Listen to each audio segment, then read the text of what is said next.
To Papa's Gallipoli, the scale of our war exhibition is built around the stories of 8 New Zealanders involved in the First World War.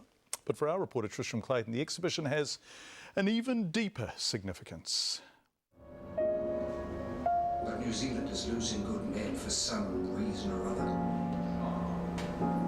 The sentence is confirmed by the GOCC, but the punishment awarded was prohibited by him.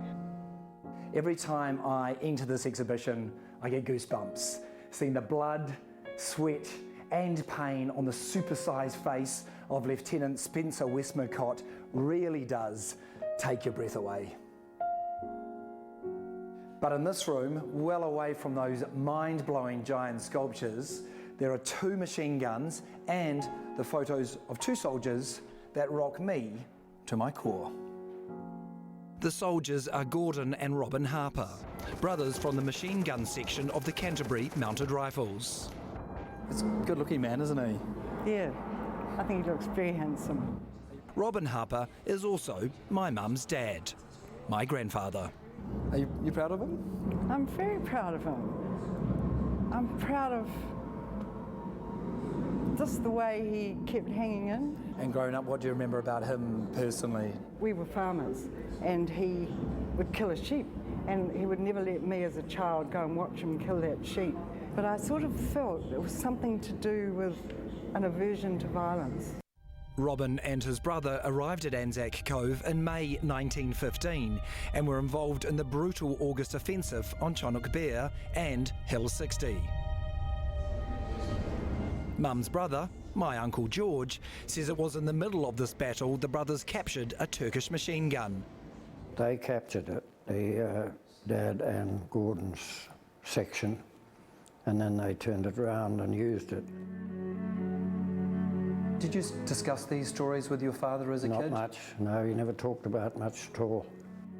The captured machine gun was sent to Christchurch as a trophy. And when Robin died in 1972, it was my mother who inherited it.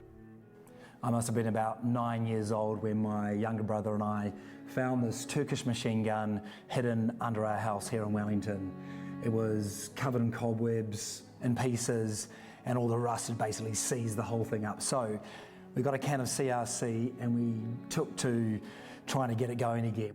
We played with it for hundreds of hours, but of course what we didn't fully understand was the amazing story of how it came to be here in Wellington. But thanks to the prolific letter writing skills of my grandfather and his brother, that history does exist.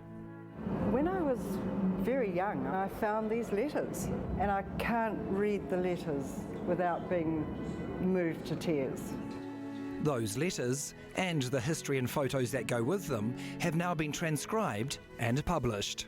You think about the First World War and you think about the over 18,000 New Zealanders who died and the 50,000 who were wounded. Those are big numbers. But the way to really get to the human reality of it, to really understand what it meant in human terms, is to deal with individual stories. I've grown up with those guns. We used to fire them off when we were little. My father would take them up the paddock and he could clear a block or do anything with his eyes shut, and he used to love doing it. The brothers survived Gallipoli, but a year later Gordon was fatally wounded while fighting in the Sinai. I find this last letter that is in the book extraordinarily hard to read.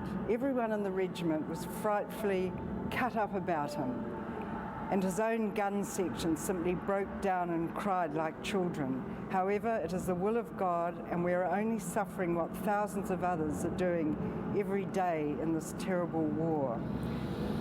I think that says what that war was about. People, some survived and many didn't, and that's how he saw himself. He would keep fighting. If he died, he died. But he didn't, and we're here to tell the story. Extraordinary. Tristram Clayton and his mum Pauline, beautiful.